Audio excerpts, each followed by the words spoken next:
7, 6, 5, 4, 3, 2. Start.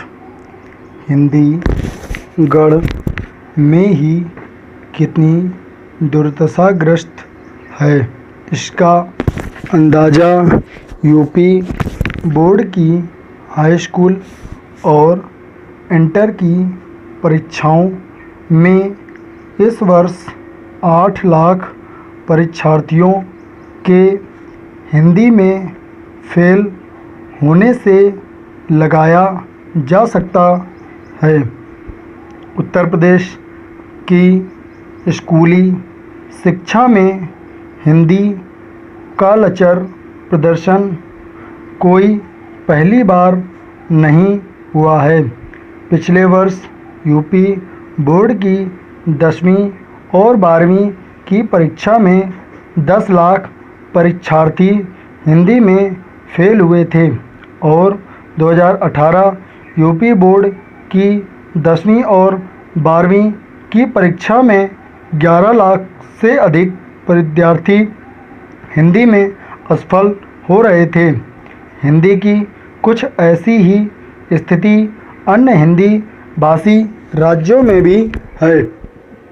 Hindi की चिंतित करने वाली इस दशा का एक कारण तो यही है कि किशोर और नौजवान हिंदी के पाठ्यक्रम को गंभीरता से नहीं लेते। उनके अभिभावक भी हिंदी को गंभीरता से नहीं लेते। विभिन्न प्रतियोगी परीक्षाओं तथा इंजीनियरिंग एवं मेडिकल की प्रवेश परीक्षाओं में हिंदी को अनिवार्य किया गया होता तो कोई भी अभिभावक हिंदी को कम प्राथमिकता नहीं देता। बच्चे भी हिंदी को अधिक गंभीरता से पढ़ते। पहले प्राथमिक कक्षाओं से ही हिंदी को गंभीरता से पढ़ाया जाता था। शिक्षक परीक्षार्थियों से बोल बोलकर हिंदी में गिनती, पहाड़े और कविता रटवाते थे। हिंदी में बोल बोलकर लेखन अभ्यास कराते और सुलेख लिखवाते थे। हिंदी को इतने सरस ढंग से पढ़ाते थे कि विद्यार्थियों में स्वतः रुचि जग जाती थी। हाई स्कूल और इंटर की कक्षाओं में हिंदी को सरस और सहज ढंग से नहीं बनाए जाने का ही परिणाम है कि हिंदी शिक्षा के प्रति विद्यार्थियों में रुचि खत्म होती गई है। Paragraph change. हिंदी पट्टी में कहाँ तो हिंदी के प्रति गर्व का बोध होना चाहिए था, परंतु उनके प्रति उदासीनता व्याप्त है। विडंबना यह है कि यह उदासीनता बढ़ती जा रही है। हिंदी की दुर्दशा का एक अन्य कारण नई पीढ़ी में इंग्लिश की स्वीकृति है। इसके घातक नतीजे अब सबके सामने हैं। परीक्षार्थी विश्वास को कॉन्फिडेंस लिखेगा तो कैसे उत्तीर्ण होगा। जिन शब्दों के लिए हिंदी में बेहतर विकल्प है, उनकी जगह अंग्रेजी शब्दों का प्रयोग हिंदी से भी हिंदी कमज़ोर हो रही है। यदि इसकी किसी इमारत में हम लिफ्ट का ही इस्तेमाल करेंगे तो सीढ़ी अपनी महत्ता खो देंगे।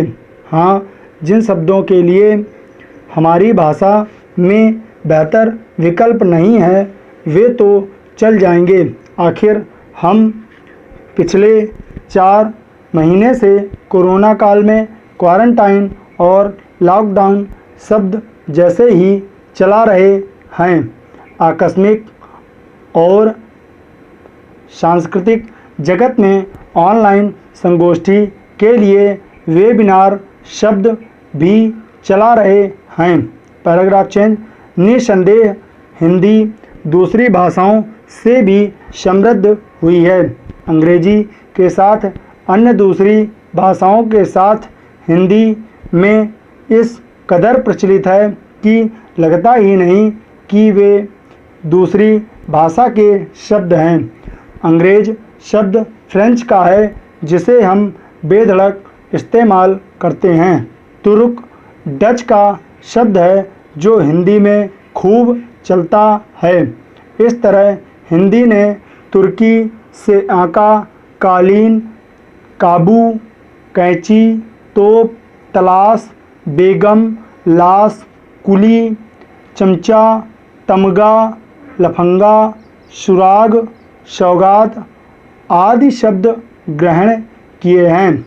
पुर्तगाली से अनन्नास, अलमारी, आलपीन, बाल्टी, किरानी, चाबी, फीता और तंबाकू आदि लिए हैं।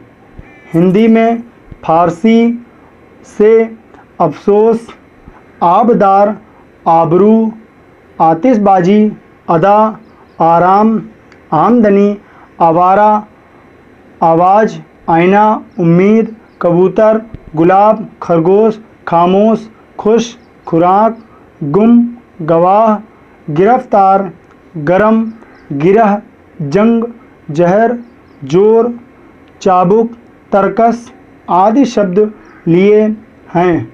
अरब से अदावत, अजीब, अक्ल, अमीर, इज्जत, औरत, आदमी, गरीब, इस्तीफ़ा, इलाज, किला, किस्सा, एहसान, कदम, कीमत, कसरत, कुर्सी, गैर, जाहिल, कातिल, जिस्म, दावत आदि शब्द हिंदी का हिस्सा बने हैं।